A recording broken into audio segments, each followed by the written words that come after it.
Hey offline guys and offline gals, this is your host Bias coming live and direct from Josie, South Africa. If you don't know where Josie is, you better Google the shit out of that. Anyway, I'm here to talk to artists about everything that makes them functionate. So strap on your fanny packs and let's fucking go. Alright, hi guys, welcome to Offline Guys. Today I am in Hanover, Germany. In fact, I'm in a small town outside of Hanover, Germany, and I'm interviewing graffiti artist and friend of mine, BENER from Envious Crew. Welcome. Thanks for having me. So to start off, we're going to have a shot of, what is this? We're not actually going to shoot it, we're going to sip it. Sip it, yeah. We're going to enjoy it. It's a Is it this Sambuca, but it's a German Sambuca. Sambuca Special Edition. Yeah. So as most people will know in my life is that I'm the only person that likes Sambuca. So I'm really happy to meet someone else that likes it too. Also drinking it warm. A lot of people like to drink it ice cold. Warm is the way. Cheers. Yeah. Prost. We just Prost. tried an Italian one. No, It's nice. I think the one. Italian one's better though. Yeah, I also has a bit prefer more them. like substance to it. Mm-hmm. It's not as sweet, the German one. All right, so to kick off, my first question for you is, do you mind introducing yourself? What Sure. crews you write? Yeah, my name is BENER. I'm from Hanover, Germany. I'm almost 40 years old. My crew is the Envious Crew, originally from Johannesburg, South Africa. I actually do graffiti for a living for 10 years now. And I started graffiti in 1998, so 27 years ago. Crazy. We'll get into that, but my very first question to you is actually, what is your first writing name ever? Yeah, Like, if you have a funny one or not. as If I'm you don't, that's fine. Maybe you have a side name you used, or a funny bombing name, or a funny bombing crew. as I'm a fan and listener of the podcast, I knew that this question is going to come. And I thought about it, and actually the funny thing is I started writing BENER very early. I even have proof of it. I have a photo of a BENER tag somewhere on the streets in Hanover, and I tagged it with a 1999. Yeah, and I've seen it, so I double corroborate that. And I didn't even figure myself that I've been painting it that long. And if I recall what I painted before, I don't think I've had another single name to me. It was always about crews for me. I was always a crew guy. Crew was always first for me. Even when I was bombing, I hardly ever painted my single writing name. So my first crew, that's all I can give you, was DSC.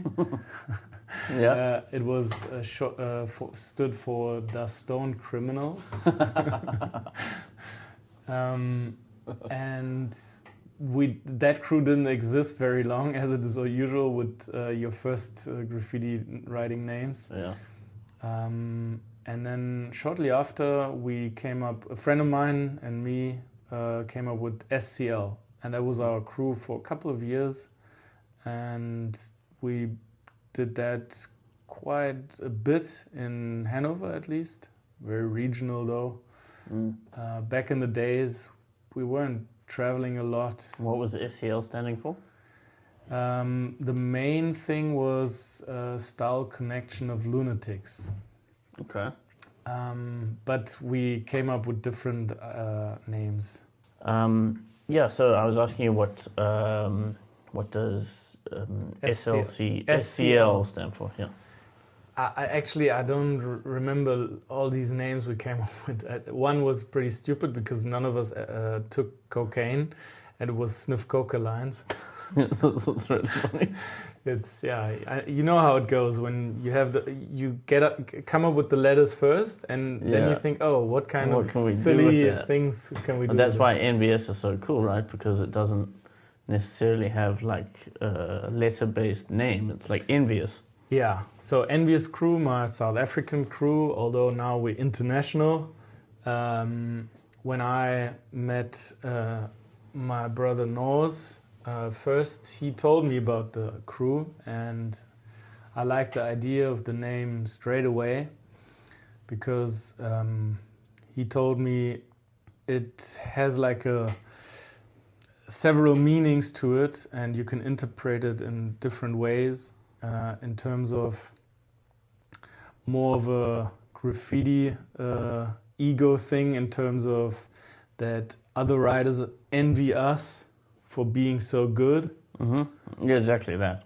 And as most of us also have a commercial background, at least nowadays, you know, it's always a bit, how you say it, controversial when you make money from graffiti. Sure. So that also plays into it a bit. And it's a funny wordplay or clever wordplay. Yes. And you can also write the letters NVS, and you could, if you read them out in English, it's the word. And yeah, I found it a very cool idea. And actually, the second time we met, he asked me if I want to join the crew. And back then, SCL wasn't active anymore. A long time, not really. Yeah. And I didn't have a crew. So I was glad to be part of it. And it became like a family to me, as what crew is the meaning for me. Because Yes. I wouldn't want to be part of a crew where I'm not fully invested and know all the guys. And yeah, that's why. And I know those are good guys, because when I started painting, I also linked up with Nors and Aches at the time, now Mr. Copy, in like 2007, 8, and we used to hang out all the time. It was like, they were such good guys, bro. They Like, still really. are. They still are. As I say, he's my brother from another mother. Yeah, And totally. yeah, Mr. Copy as well became a very, very good friend of mine. Yeah, me too. And, yeah, I'm visiting him actually next week in wow. Paris. Oh, yeah. Disneyland. Yeah, so Let's go. yeah, so we try to see each other as often as possible, although it's hard if you live that far abroad. But yeah, I mean, Yeah. at least once a year, Yeah. parts of the crew meet, and Yes. we 8 people by now, and we always stay in contact. That's awesome. So tell me a little bit about, like, firstly, tell me a little bit about how you got into graffiti. Like, what was the first thing that made you start, and how maybe the scene was in your sort of town in the beginning? Well, and how you developed from, like, because for people who are listening, you're pretty much like a realism artist, but you still do style, and you obviously started doing style, letters and everything, and then developed into this realism artist that does commission work on a daily basis. yeah, so I have the classical hip-hop education. Cool. So it's the classic 90s career of a writer. I got into the whole subculture with the music, with skating, although I was a blader, which is a bit unusual. Fruit Buddha. Pardon. Careful what you say now. Yeah. Yeah, I didn't like skateboarders back then. It was Doesn't vice matter. versa. Yeah, I was going to say, we didn't like bladers. That's And okay. then once the We're friends BMX guys now. came, we hated them both because they occupied all the ramps with their stupid big BMXs. Yeah, same. No, but the older you grow, the more ridiculous that becomes. No, but it's a similar style anyway. And yeah, I like the rap musics and the whole thing that came with it. I never tried actually another element of hip hop. I never breaked or DJ'd or rapped, but I was always invested in it. And I was always an artistic kid. I went to museums. My mom was a teacher and she also taught art. So that was the first thing I kind of felt that was my thing. And I quickly started tagging and sketching on my books in school. And the moment it really took off was when I moved and I came to another school. And a friend of mine that's still a good friend of mine to this day, he introduced me to hip-hop and then to other guys that were writing graffiti already, but they were very bad as well, toys, all of us, 13 years old. Sure. And once I moved to a different part of the city. I had one guy in my class. He was very good already, and he was taught by a legend from Hanover, which is Daiko. Oh yeah. From BENER1 Crew. Yeah. He also paints natives, Daiko natives, and his sister was not engaged, but was together with Daiko, and so he was very good because he had a mentor. Mm-hmm.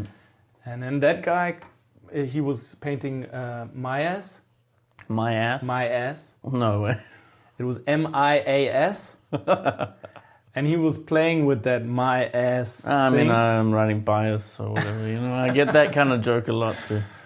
Yeah. And he was very, very good already. And when he tagged on the chalkboard every break in school, and that really took it off for me. From then on, I was hooked, and I said, okay, I want to be as good as that guy. And yeah, I became part of that SCL crew and started really getting into bombing. And back then, I mean, But then you had some problem with bombing, you said, later, I suppose. Yeah, but that came later on. I was really active bombing for like 3 years. Okay. Out almost every night, but you know, as a school pupil, it's a bit, but still with your parents, you got to trick them. You can't go out every night. Sure, but you don't have like huge commitments like. That's right, but you also don't have money. Like that. So yeah, it's true. So of course we wrecked cans and all this 90s graffiti lifestyle. I was probably the last graffiti generation that wrecked. That had that lifestyle before the internet and all that. But I then started painting trains and got busted at my 3rd train already. Shit. And that kind of were you over 18? No, I was 16, almost 17. Okay, wow. And got my fine and everything, and I paid the damage, and it was such a hassle. But it wasn't all about that. I also felt that this illegal scene was very negative and not supportive, and also I didn't really enjoy the rush of it. I mean, it's cool to when you finished and you see the piece the next day, that's cool, but I didn't really like the action itself with all the stress that comes with it. Often was drunk and stoned, so the piece came out pretty shit anyway. And most bombing. Yeah, so that was the point where I said, okay, I think I'm over it, although I never really was over it, but that was the point where I stopped really bombing intensively and focused more on legal art and developing more the technical side of it. But you know how life goes. I was bad in school and I had to figure out how to make money and also grow up in a way, because I fucked up school, and then I had to go to the army because it was mandatory back then in Germany. You were in the army? Yeah, I was in the army. That explains a lot. What do you mean? It makes you even more German to me. Okay. Okay. Yeah, I'll take that as a compliment. And strict. Yes, very strict. And to this day, they call me like the sergeant, the German sergeant in the crew. I get that. Yeah. I'm very strict. But they always say, you're right, but you're fucking strict. Anyway, so... That's awesome. What I was about to say. Oh, yeah. So because of that, the whole situation, graffiti wasn't a very important part of my life for maybe 5 years. And then once I started doing an apprentice, like starting to work, I got back into it a bit more, because it was always a hobby. I was always sketching, but not really on the wall a lot anymore. And it kind of slowly got back into my life. But I figured I was even better and learning faster with the characters and the realistic side of it. And I always enjoyed also painting landscapes or persons, people, famous people. And I never figured I could make a career from it. It was never even part of my thoughts. It was never my plan at all. I mean, my job is something completely else. I'm an information technology technologist. I was working I know as the a feeling, because I'm an archaeologist, and you don't see me doing archaeology. I was doing programming and doing databases and stuff like that. Although I also learned a lot Photoshop, and I was a video editor at a time also. Anyone else in your family autistic? Yes, my whole family actually is not as a professional, but my grandmother, she was a musician, and my great-grandfather, he was also a professional musician, and they always took me to museums, so that's why I have that. And still to this day, I go to a lot of museums and enjoy old artworks and the history. So you get a lot of your inspiration from old artwork? 100%. Yeah? A lot, yeah. I mean, I can guess with this thing you've shown me with the two men looking at the moon. Yeah, that's something recently, you develop your style, but for me, it was always hard, and I still haven't found a specific style. That's why I'm a very good commission artist, but I'm not so well known for a specific style of characters or... Yeah, I think you're well known for dinosaurs. That's a point. I can quote my friend Stone Graffiti. He said, I'm the Jack Horner of the graffiti scene, which is like the most famous paleontologist out there. And he has a point, because I paint a lot of dinosaurs, and I've always had a big love for paleontology and dinosaurs. I can't quite remember, but the first time we met, can you remember when we met? Or what happened? I mean, I know what happened, because there's this whole story with your cat.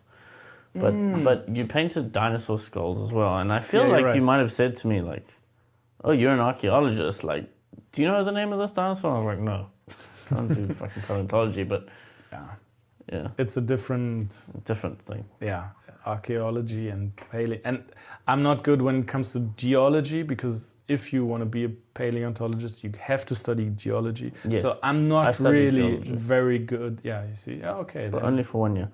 Okay, I wonder how we first connected. I feel like it was probably through other Envious guys who said, hey, you have to link up with this dude. 100%. And so where was I? So a couple of years in working, I figured I could finance graffiti as a hobby, and I also got back into style writing a bit more again. But it was mainly sketching. And then I had a project, I had to do my first own website. So I figured, what should I do? I'm a big movie buff, so I did a movie blog. And then, but that was just a blog, and it was in the beginning of the internet, so it was pretty hard to do your own website. You had to program everything on your own. Back then, yeah. And then next website I did was my graffiti art. And I even put it online.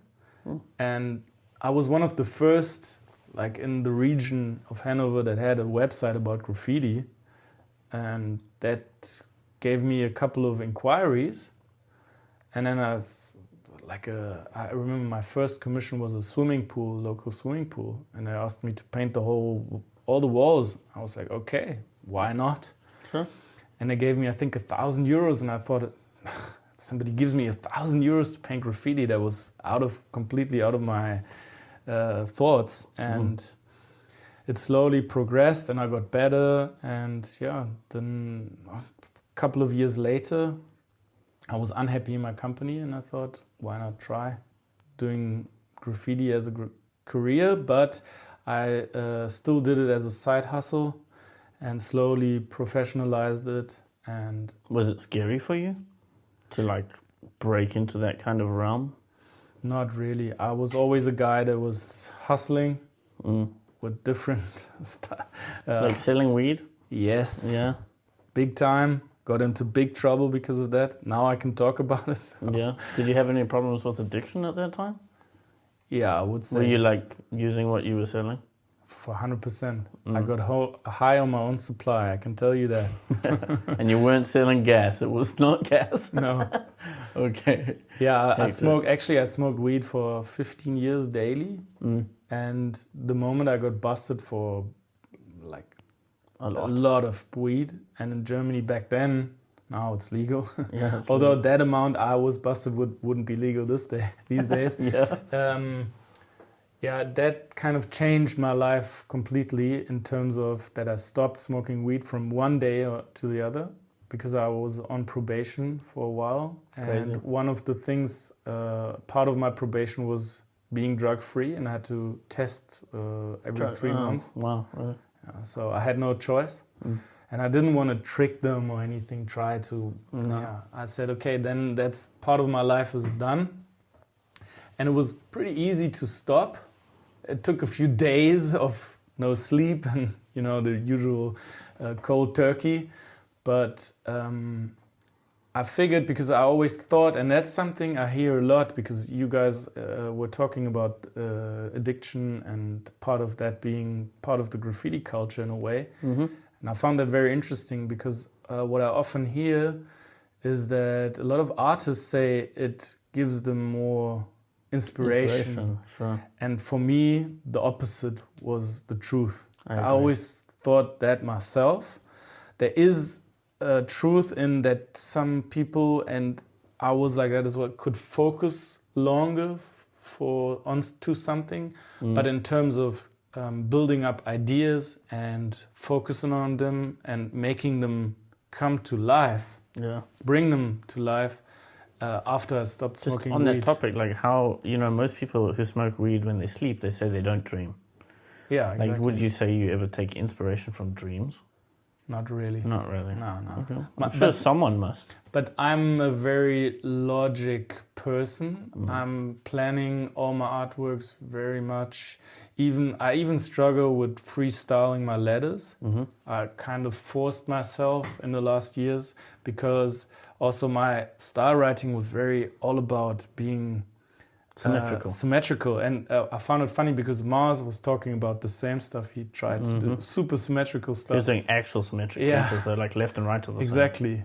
Which I think there were a few cool ones. But it's kind of limiting, right? Exactly. And during the last, let's say, 6-7 years, I really got back into style writing more because my style was so whack in comparison to my characters that I thought I must get better at that. And I figured I must get more loose and not to think about it too much. But still, to this day, I struggle without a sketch, and I'm very anxious about it if I don't prepare my styles. But I do sometimes go to a lost place and just do a bombing and force myself, no sketch. And that helps me, definitely. I mean, I'm not going to judge you for that because, what's to judge? You're a fucking incredible artist. The art that you do is amazing, Yeah, and now I'm pretty confident with my style.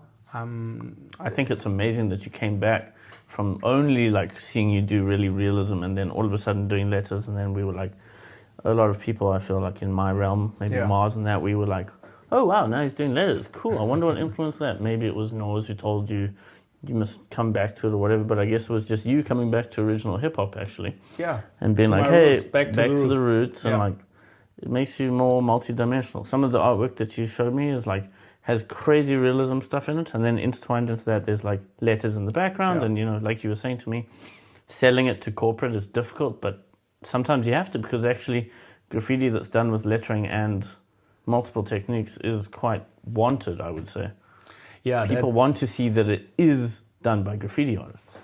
Yeah, that's a big change that's been happening actually the last 15 years, because 15 years ago it was kind of unthinkable to be a commissioned graffiti artist, just regional, and make a good living from it.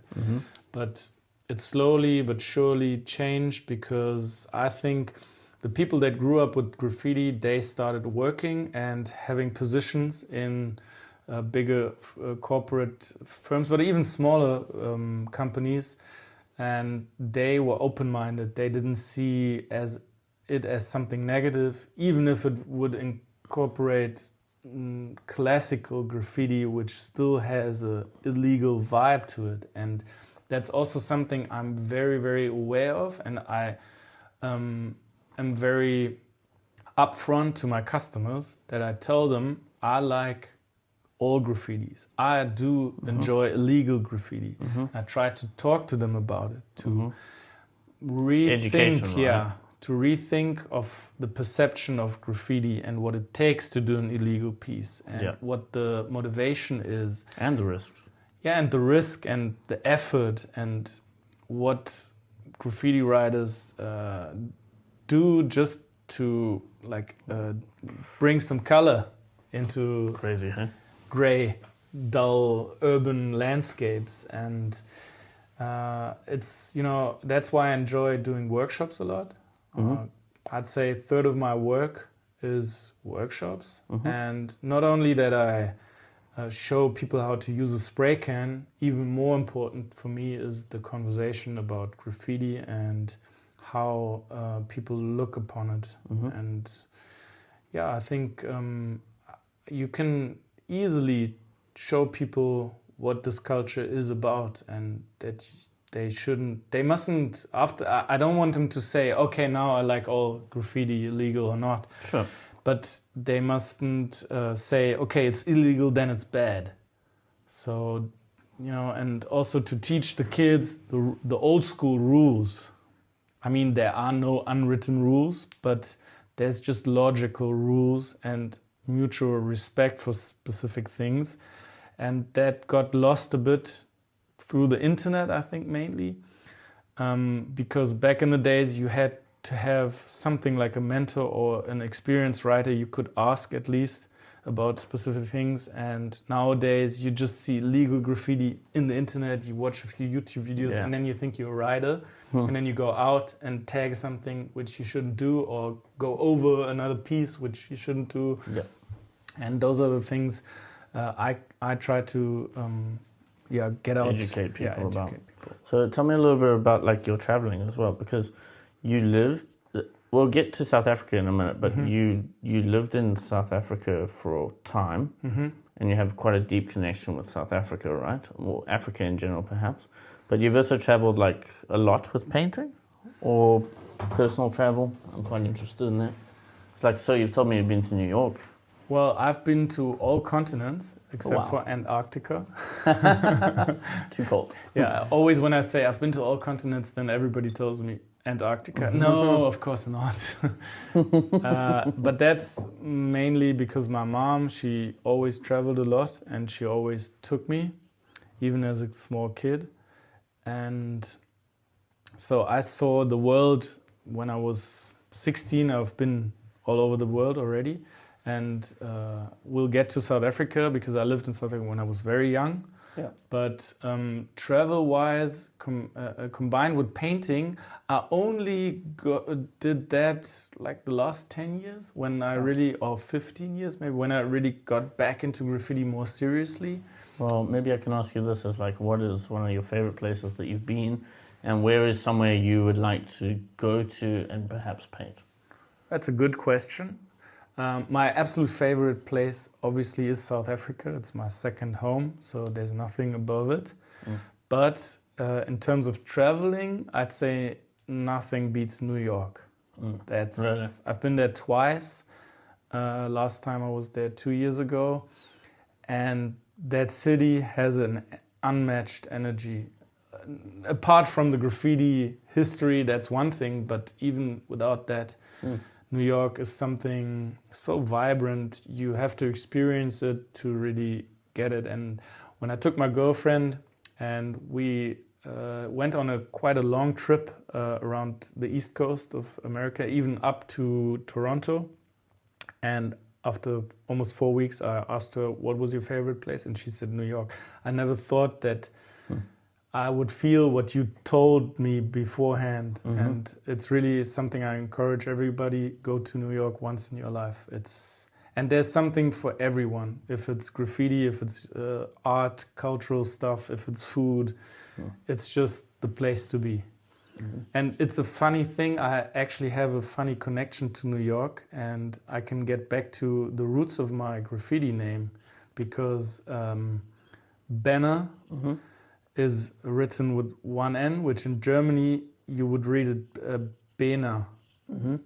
But it comes from Ben, because when I was, I just explained that I moved to a different part of the town. I went to a new school, and I was a classmate, and he was sitting next to me, and he looks at me and he says, I know a lot of guys that look like you with the name Ben. You look like a Ben. And I was like, what the fuck is this dude talking about? He's silly, he must be silly. And then he started calling me Ben all the time. And as I was new, other people started calling me Ben because they picked it up and they thought I'm Ben. And as I was bombing quite heavy, I didn't want to tag my illegal stuff on But you look like a Ben. So you were always looking for words to tag. And then I started tagging BENER because BENER1, BENER1, BENER. So it was like an abbreviation of it. And I did like the combination of the letters, and it was unique. Actually, I haven't found a second BENER to this day. Haven't seen it. And now back to New York. That guy now lives in Long Island, New York for 10 years already. And I visited him 2 years ago, and I even gave him a painting as a present. It was so cool to meet him again. And yeah, we're still in contact. That's so cool. And he's very proud of me being so, not really famous. He's but proud of you being such a Ben, dude. Yeah, and Such a well-known Ben. Yeah, and he named me actually. That's incredible. So that's a funny connection too. But back to traveling, I've been all over the world, but there's so many places I still want to go. Actually, on top of my list right now would be Mexico to go there. That's the top of my list right now too. Cool. Yeah. I'd love to go to Japan. And these days, when I travel, I also want to paint, but it makes very little part of my painting, my travel experience. I always say that painting is a bonus when traveling. Yeah, exactly. So let's say I'm traveling 3 weeks, there'd be like 1 or 2 days of painting. But it always depends on with whom you're traveling, where you're traveling. So, but could I ask you to talk a bit more about South Africa and how you live there, and how you would maybe explain South Africa to other Europeans, or your thoughts about the differences? That's a very complex I know it is, question. But yeah, so when I was 6 years old, before I went to school in Germany, my mother wanted me to grow up bilingual. And she had a job offer in Johannesburg to work as a translator. And as she's a school teacher, she had a job here as a teacher, but in Germany you can, I don't know if it's still like that, but back then you could say, I'm not working 1 year as a teacher, and therefore I get half the salary, and the next year I work full, I also get half the salary. And she took the chance, and we went to South Africa because we had friends there already. Hanover is a fair town, so we had the biggest industrial fair in the world for like 30 years. Now it's not important anymore because fair is not, since the internet, it's not really important anymore. Sure. And so Hanover had a lot of guests, international business guests, and not enough hotels, so the business people were housed in private homes. And we had a guest from South Africa all the time. And we befriended him, and he invited us a couple of times. So there was that connection. And then when we lived there, we lived in Johannesburg, in Hillbrow, which is a very hectic place these days. Yeah. You can't just walk the streets there nowadays without getting into trouble, probably. Back then it was pretty safe, but... Because this was pre-apartheid. That was during apartheid. Well, during apartheid. It was just on the verge. Before, It was 1991. Yeah. So it was just before apartheid was gone. And so you'd have been just going into schooling at that time. Yeah. Right? You would have been about 7. And we lived there for 1 year, but then afterwards, so my mom met her best friend in that year, and she's friends with her till this day. And I call that my South African mother. And I kind of grew up with her kids, and they are like my siblings. But they are not graffiti related in any way. And we went there every summer break from summer holidays. So I stayed for 5 years each summer for 6 weeks. From Germany? Yeah. So you would come to South Africa in winter here? Yeah. Good plan. And no, it was summer here and winter in South Africa. Whew. Why? But winter in Johannesburg, it's like summer anyway. Yeah. Sure. And so then I was traveling, once I got a bit older, I was traveling on my own, and South Africa wasn't my first priority. But of course I wanted to come back, and ever since the last 15 years, I've been there, let's say, every 2 years. I tried to come. COVID took a break from that a bit. So this year, 2024, I was finally back after 4 years, but I tried to be there as often as possible. But you were just like lucky enough to meet up with these other dudes, like randomly, right? Like Noise and Deco and everyone. Yeah, that's a funny story how I met the graffiti scene in South Africa, because I met Norse on Twitter, now X. Fuck, really? Twitter? Totally random. Fuck, really? Yeah. Was he complaining about the power being off? Because that's all I used to use No, it that for. was before load shedding. Damn. And I don't know how we connected, but we would just come saying, oh, that's cool, I like your stuff. And then Cool. I was like, oh, I'm going to be in South Africa in like a couple of months. And he's like, yeah, hit me up. Then we can meet. And we did. And that day it changed our lives in a way. We just talked about it the other day, that because we were sending, his wife sent a photo of that day of us. And that's in my hallway. If you go down, there's a photo of that day where we, you must look at it. And we instantly connected on a, with some people you feel, okay, I'm down with that guy. Completely. And he's my brother from another mother. And yeah, I mean, I've been through so much with that guy. We traveled through Europe and did so many jobs and pieces and bombings. So yeah, that was special. And the graffiti scene in South Africa, once I kind of saw and got a feel about what's happening there, it was funny to me because it felt, and still to this day, it feels a bit like Europe 20 years ago. It's a very different vibe, very small, not so many people, and more local, and not so supportive. That's also a thing I figured. Yep. 20 years ago in Europe was also more against each other than with each other, and it's not.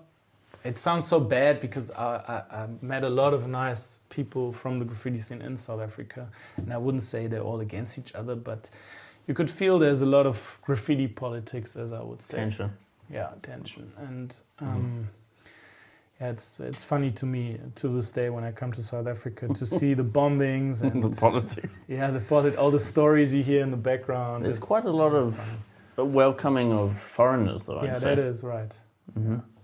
I met a lot of writers I know from Europe that when you speak about, oh yeah, I've been there. Oh, you know this guy? Yeah, I met them, and it's that. But that's in general, graffiti has been globalized, and I mean, I can ask on Instagram today, I'm going to fly to Mexico next week. Can you hook me up with, I don't know, a train rider? And I'll be standing in the yard next week in Mexico. Yep. Which is a good thing. That's one of the things that changed. Make sure you ask for a lawyer at the same time next time. Yeah, that's a good thing about the internet, but also it took away a lot. But that's enough. Yeah. That's a different story. That's a completely different story. But you can talk about it if you want. I mean, I like to sometimes ask about AI and how you feel about AI, and I think maybe even the concept of the internet. Sure, another shot. Another shot of Sambuca.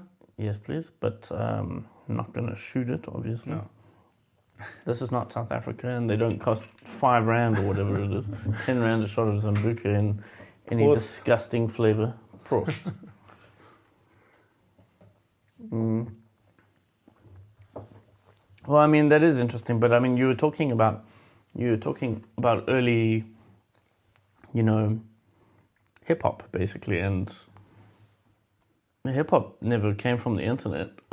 It came from The streets. the music, the magazines, all the stuff. Yeah. Yeah, the books, the films, the movies, Star Wars.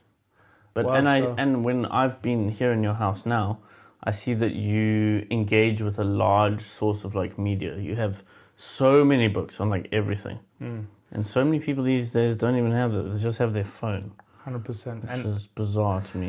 And I'm a victim of my phone as well and social media, and I kind of hate myself sometimes for that. That's maybe a thing I would like to talk about. I mean, we don't even want to be online, honestly. That's why we're called offline guys, but the only way to get it out is to be online. Yeah. And to me, it's almost like a drug, and I can't live without it. Sure. And sometimes it also eats me up so badly that I hate myself for it. And it's so hard to get off of it, and you have to develop habits to minimize it. Also, it limits my efficiency, my productivity, and it's an issue. And spend like 2 times longer on the toilet every day. Yeah, but I enjoy that. That's me time. Okay. There's nothing better than sitting long sessions on the toilet. Yeah, sure. But actually, the whole Instagram and Facebook and followers and all that bullshit, it's such it puts so much pressure on people, and it shouldn't. And it's a good tool in ways, but also it is kind of like a drug that makes people less individual. Yeah, I feel. And speaking of AI, you could intertwine that theme with it. It's a difficult topic, and I do use AI for my commission work, but more of a inspirational tool as I would do research normally. AI sometimes helps me to get what I'm looking for like a quicker. base. Yeah. And I'm an artist that's not working out of nowhere. So that's why I have so many books and so much media, because I get inspired by that. As I said, I'm a movie buff. I mean, you've been in my home cinema. I have a huge movie collection. I'm very interested in movie history. Yeah. And then music, I'm interested in music. I like the old stuff as well, music-wise, movie-wise, like really old, 30s, 40s, 50s. And I try to get my inspiration from that. And painting-wise, art-wise, art history, I'm absolutely into the old masters, 16th century, 18th century, one of my favorites. And that's why I love to go to museums, and I encourage everyone go to museums. So different.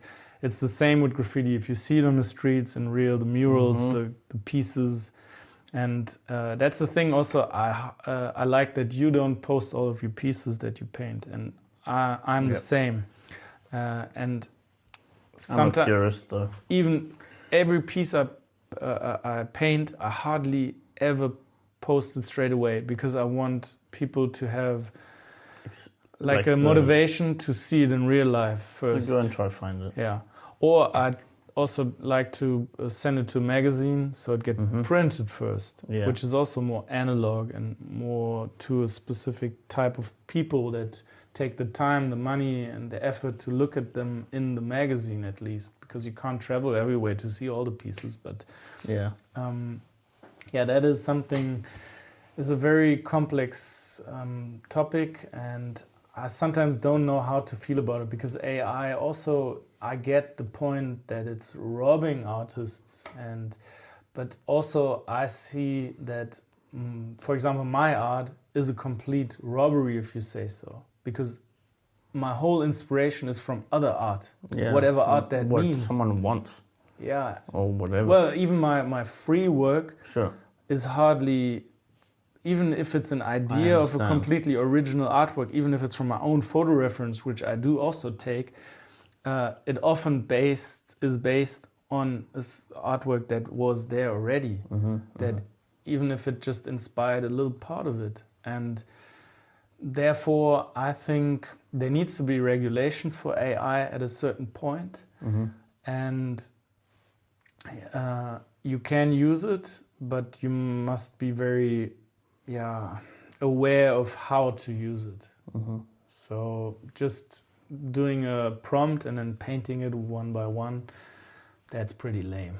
You know, in one of the other interviews that I did, someone said the funny thing about AI nowadays is that, and to do with graffiti, is that you can't take away the emotion from graffiti. Graffiti is way more attached with emotion. AI doesn't have that. It's just like a separate entity, which is quite interesting. Yeah, also I've actually now my eye and my brain is trained on seeing what is AI and what not. I can actually see pretty easily guess how is this strictly just an AI that somebody painted, or is it like their own based idea on something or mixed up together, so in the end their own artwork.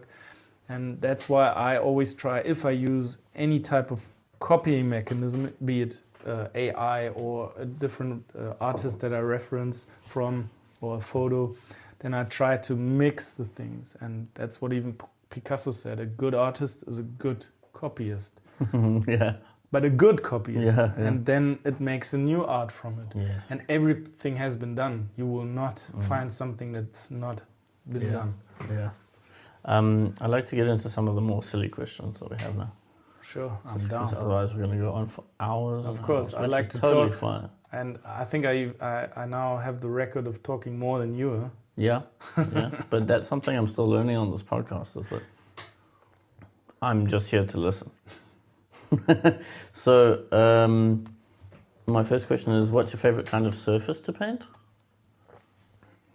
Steel. Really?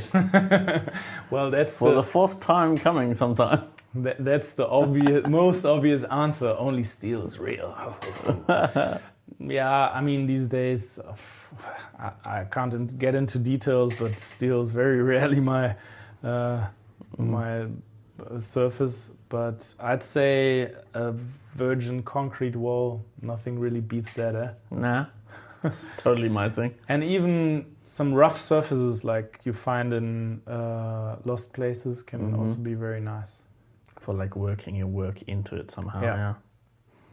And my second one is, if you were to, I think this one will be either very easy or very hard for you. I'm actually kind of interested, is if you were able to ban one color or group of colors, maybe a group of colors is a better way to say it, for the entire world forever, what color? Ban.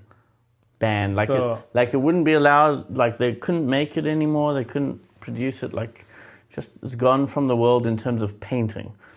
Not like it doesn't exist anymore. I understand. But well, that's a hard question for me because you use a lot. Yeah, I use a lot. When I come to a jam or even a commission, and there's other artists, they'll be like, "Dude, what the fuck are you gonna do? I mean, why are you bringing 250 colors? You're painting a blue shark. Why are you bringing 250 colors?" Exactly.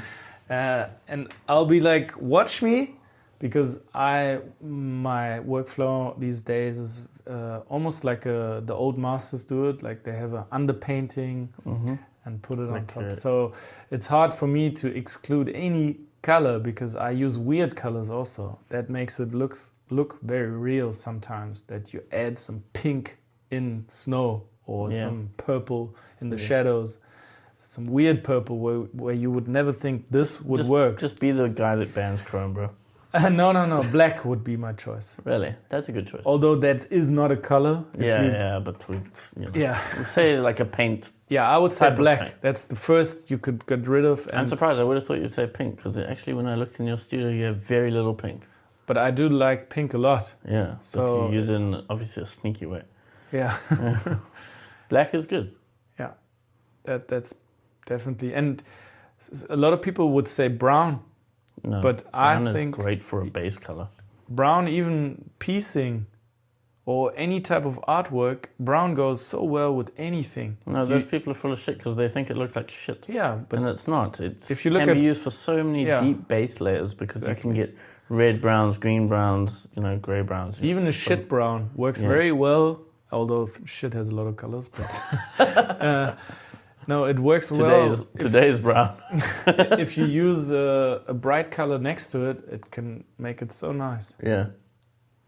And I'm a big fan of grays as well.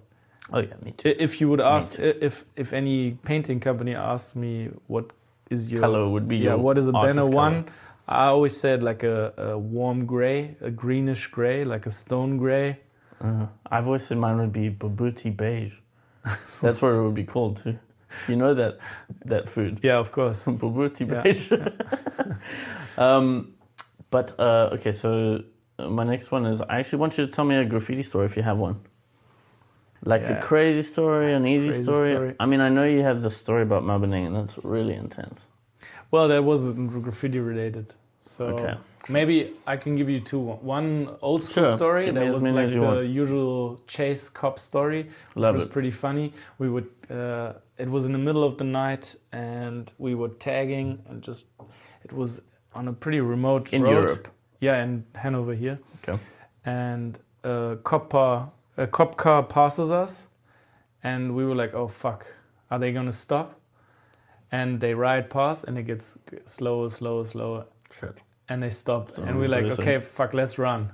Because we had backpacks full of cans, and we had some weed with us, and okay, so we run, everybody runs in different directions.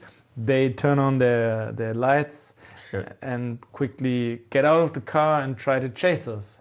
And I remember running down another street, and then I throw my backpack in a bush, and a friend of mine, he was behind me, and he says, no, don't throw it, we can take it, they won't get us anyway. And he tries to get it out of the bush, and I'm like, no dude, just let's go. And I turn around and I see the cop coming behind him already, maybe 50 meters away. I say, just leave it, he's right behind you. And he turns around, sees the cop, throws it back into the bush, and I thought, okay, the cop must have seen it. So I run in a different direction than him, and I go over a fence, and I'm in like a playground for kids, and there's a pipe. And it's like pretty under a rock or something. Yeah. So it's for climbing for kids or something. And I squeeze myself in there, and it just wait. Sure. 10 minutes later, one of my friends jumps over that fence, and I'm like, dude, come here. And he also hides in that in the pipe. And then we see all the cop cars, surrounding the place, and loud, and the radios, and we're obviously afraid, and fuck shit, they're gonna catch us. And I'm pretty sure they saw my backpack, and I had my black book in there, like super stupid. Shit. Yeah, that's and my really weed in there. So we stay there, and then after half an hour, they open the door of it was a fenced playground, and they opened the door. They had a key somehow. Fuck. They took all the effort. It was the police playground, bro. That's where they play on their break. It was the playground of a church. Oh shit. Yeah, and then they have a dog, and they have a huge stick, a German Shepherd, and a huge stick, and they start sticking the stick in the bushes of the. Whoa. Like if somebody's in there. Whoa. And with the dog, they also start searching, and whoa. And we'd be like, okay, we have to be very quiet. And it was pretty easy to find us. I mean, especially with the dog. Yeah, dude. That dog must have been blind and not smelling. Yeah. And we were afraid, and we were shivering. It was cold already, and we had to like really control ourselves, not like the breath coming out. No, it was not that cold, but okay. So, and the dog and the policeman, they go over that pipe, and they didn't find us. Holy shit. So they leave again, and we couldn't believe ourselves. We didn't even breathe, We were so tense. And I always thought, well, they'll still have my backpack, and I think even my wallet was in there or something. Shit. I was really stupid. Shit. And I thought, okay, even if they didn't caught me now, I'm going to be in trouble anyway. So after another hour of waiting, everything is fine. We can't hear back? anything. We can't go out. We sneak out. Nothing's there. We go to the bush. Everything's Backpack's there. still there. Fuck. And that feeling, I will never forget. We partied the whole night. We smoked all the weed I had. We were the happiest persons ever.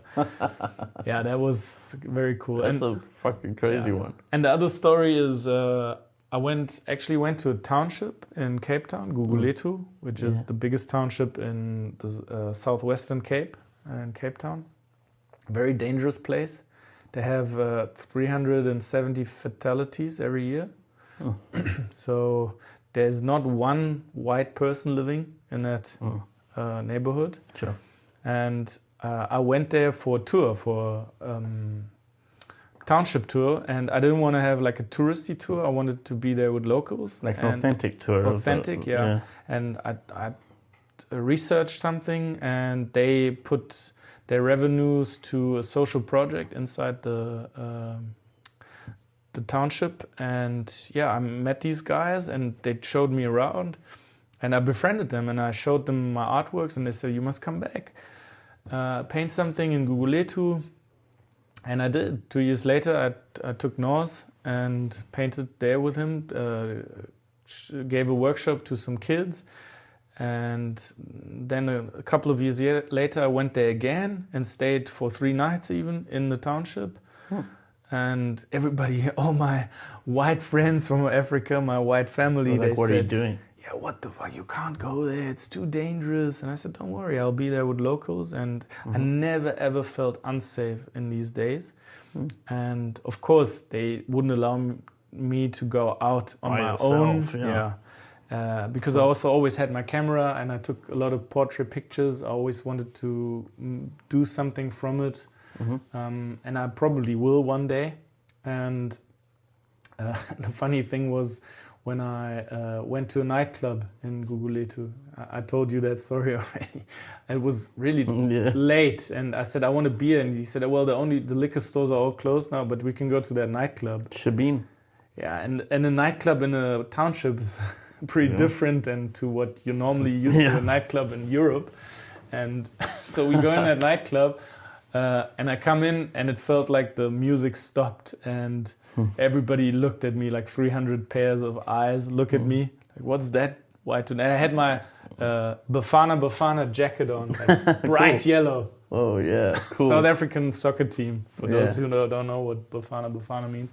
And everybody looks at me, and I'll be like, "Hey," waving at everybody, ordering myself a beer. They probably thought you were a celebrity, man. Drinking that, and then they were happy about it. And they told me that they are very happy if foreigners or strangers or even white people, as racist as it sounds, come to the township, because for them it means something positive and not something negative.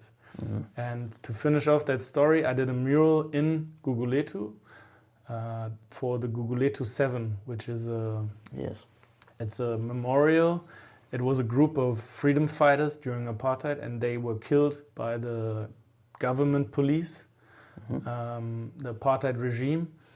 And I didn't want to, it felt wrong to me to paint a banner piece in that spot. And so I painted the 7 fists, black fists. One of them was realistic, the others were more like abstract or stylized. And Norse painted the Gugulethu, which translate to our pride. And we painted "Remember the Gugulethu 7." And then an old man walks past us, and he starts shouting at us and was really angry and emotional about it. And he says, "Why are you painting this? What the fuck do you think you are?" And I tried to calm him down and tell him, "I'm from Germany, and I came here, and I'm telling him I lived here during apartheid." And I told him my motivation, and he switched like 180 degrees and was almost crying and hugging me and saying, "Oh, it's such an honor that you come here and do that for us." And that was amazing. A special moment. It was like, I even get goosebumps to this day, because then he tells me I was at the spot when they shot them in the head right in front of my eyes. Execution style. Yeah. And he saw it when the Gugulethu 7 got shot. And I mean, that just shows why he was so emotional, and that was a special story to me to this day. Yeah, it's a very special story and a great thing that you did. Yeah, no, sure. I'm definitely gonna go back there one day. Yeah, for sure. And So where's the silly stuff? my last question. Well, that was the silly stuff, but the Okay, last question it's not is silly enough. the Where's last your question fuck, is marry, kill? kill. Okay, I was waiting for that. So you say you might have a fuck, marry, kill for me. I do. And I have one for you. Okay, Maybe you should hit me with yours first. I got a And the couple, reasons. but Oh, really? Yeah. Maybe I but- should hit you with mine first, then. Okay, then go for it. Okay, yours is Jabba the Hutt, Yeah. Indiana Jones, and a male velociraptor. Fuck, marry, kill. That's gonna- That's a difficult one. I have to think about that one. So Jabba again, the Hutt, Jabba the Hutt. I'm not gonna fuck Jabba the Hutt. That's for Indiana Jones. sure. Oh, that sounds better. He's pretty old, but he's got a lot of experience. I heard actually And a from male a source. You know velociraptor. what's funny? I'm gonna tell this in the podcast now. Yeah. From a very Reputable source, huh? Yeah, exactly. Harrison Ford, to this day, smokes 20 grams of weed per day. I couldn't believe my ears. I wonder how much Jabba the Hutt smokes, bro. So Jabba the Hutt. What was the third? Male velociraptor. Okay, so I'm not gonna marry that. Are you sure? How am I supposed to fuck a velociraptor? It's a Maybe difficult it'll one. let you. Okay, if it lets me, Maybe then it'll fuck you. I don't know. Yeah, I'll go ahead with the velociraptor. Fuck a velociraptor? Yeah, I like that. and I'll I'll fuck a marry velociraptor. Indiana Jones. Yeah? As you know, I'm a big fan. Can you deal with his weed smoking? Because you don't smoke weed anymore? It's gonna be hectic, but yeah. And you killed Jabba the Hutt? Yeah, that's for sure. You wouldn't want to just fuck Jabba the Hutt No, because you man. can fuck the folds, you know? Yeah. And you can kill a velociraptor. No, please. You can kill it and use it as reference. You came up with a weird one there. I know, it's movie shit. So, do you want to have a Full shot of Zambuca before No. this one? Do you? I'm. It's my turn with the Sure. fuck, marry, kill. I'm ready. You want to have a graffiti related one? Yeah, I'd love that. Those are kind of rough, but yeah. Okay. New York subway, Oh, yeah? German steel train from the 90s. The silver ones. Yeah. Yeah. Or a Trans-Rapid in China. That's the fastest train in the world. It goes 500 kilometers per hour. And I'm pretty I sure guess nobody has ever painted that one. I guess I'd fuck that one because it's quickie. Super quickie. Yeah. Wait, it was a New York, York subway? subway? Now. Yeah. So you must put it in context, like you want to paint it once or marry it so you Oh. can paint it a lot of I times. feel like sometimes, the trains, when they're together, they're a married couple. When there's two together, coupled up. Okay. Several times. Yeah, if you marry it, you can fuck it all the time. At least for a couple of years. Probably would want to marry the New York subway because it's the most, well-known. Everyone wants to paint that shit. I don't want to kill the German one. I love German trains. And that's the one, huh?